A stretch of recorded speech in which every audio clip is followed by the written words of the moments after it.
So hello everyone. आज हम समझते हैं नॉट सेट 10 का जो एग्ज़ाम होगा वो किस पैटर्न पे होगा और इसके जो दो स्टेजेस होते हैं, प्री और मेंस, उसमें कैसे कैसे क्वेश्चंस और क्या उसका फॉर्मेट रहता है, कितने टाइम मिलता है, कितने क्वेश्चंस मिलते हैं, क्या ड्यूरेशन होता है, क्या मतलब मार्किंग कैसी है उसकी।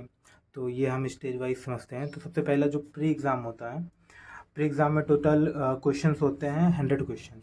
100 क्वेश्चंस एमसीक्यू आते हैं, जिनमें से 80 क्वेश्चन जो होते हैं वो नर्सिंग सब्जेक्ट से आते हैं, मतलब जो उसके कोर सब्जेक्ट होते हैं नर्सिंग के उससे आते हैं। और जो 20 क्वेश्चन होते हैं वो नॉन नर्सिंग के पोर्शन से आते हैं। जैसे नॉन नर्सिंग के पोर्शन में जनरल नॉलेज, जीके, बहुत नॉर्मल से क्वेश्चन आते हैं। एप्टीट्यूड, एप्टीट्यूड में जैसे मैथ, रीजनिंग, ये सब के क्वेश्चन आते हैं। And third one is basic English, जैसे सिनोनियम्स, एंटोनियम्स, वोकैब्स। तो इससे रिलेटेड क्वेश्चंस आते हैं प्री में। जो ड्यूरेशन होता है वो 90 मिनट, मतलब 1.5 घंटा आपको प्री में आपको क्वेश्चन अटैम्प्ट करने के लिए मिलेंगे, जिसमें 5 सेक्शन होते हैं। ईच सेक्शन में 20 क्वेश्चन होते हैं, ठीक है। 20 क्वेश्चंस होते हैं और जो टाइम लिमिट होती है, मतलब एक सेक्शन में जो टाइम लिमिट होती है वो 18 सेकेंड, मतलब 18 मिनट होती है। 18 मिनट में आपको 20 क्वेश्चन अटैम्प्ट करने होते हैं, ठीक है। और जो इसकी माइनस, मतलब जो उसकी मार्किंग होती है, अगर आपने क्वेश्चन एक, मतलब करेक्ट क्वेश्चन पे 1 नंबर, अगर रॉन्ग क्वेश्चन है, आपने अटेम्प्ट करा है तो 1/3 उसकी माइनस मार्किंग, और आपने अटेम्प्ट नहीं किया है तो 0 नंबर। क्वालिफाइंग परसेंटेज अगर हम देखें तो जो जनरल और ईडब्ल्यूएस की परसेंटेज है वो 50% पे क्वालिफाई हो जाते हैं प्री के लिए। ओबीसी 45% पे, एसटी और एससी 40% पे। ये तो सिनेरियो था प्री का।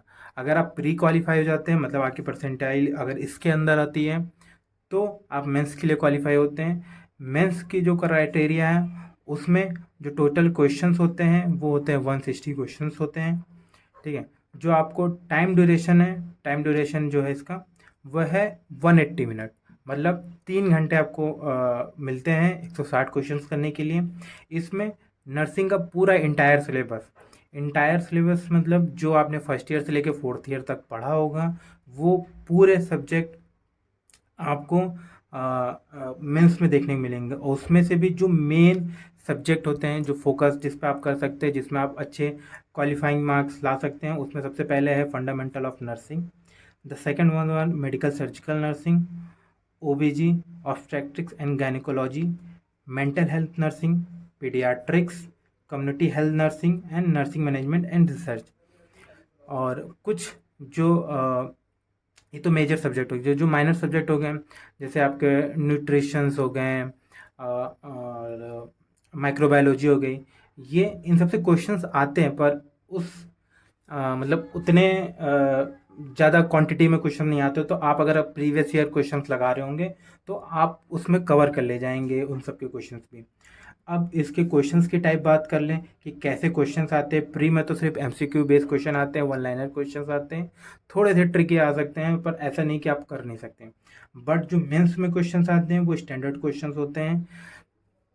और दूसरा आता है केस सिनेरियो, मतलब आपको एक केस दिया जाएगा, उस पे बेसिस पे आपको वो क्वेश्चंस करने पड़ेंगे। थर्ड वाज है image based, video based. Image आपको दे दी जाएगी और आइडेंटिफाई करना होगा, जैसे कि कोई इंस्ट्रूमेंट है या कोई प्रोसीजर हो रहा है, उससे रिलेटेड क्वेश्चंस आते हैं। अब इसकी मार्किंग की बात कर लें तो इसमें भी सेम मार्किंग है। अगर आपने करेक्ट क्वेश्चन किया तो +1, आपने रॉन्ग क्वेश्चन अटेम्प्ट किया है तो 1/3 माइनस मार्किंग में जाएगा, नहीं अटेम्प्ट किया है तो 0। और अगर आप मेंस की जो आप क्वालिफाई करते हैं वो मेरिट बेस पे होता है। मेरिट बेस में अगर आप मेरिट में नाम है आपका तो आप फर्दर आप डॉक्यूमेंट वेरिफिकेशन मतलब करा सकते हैं।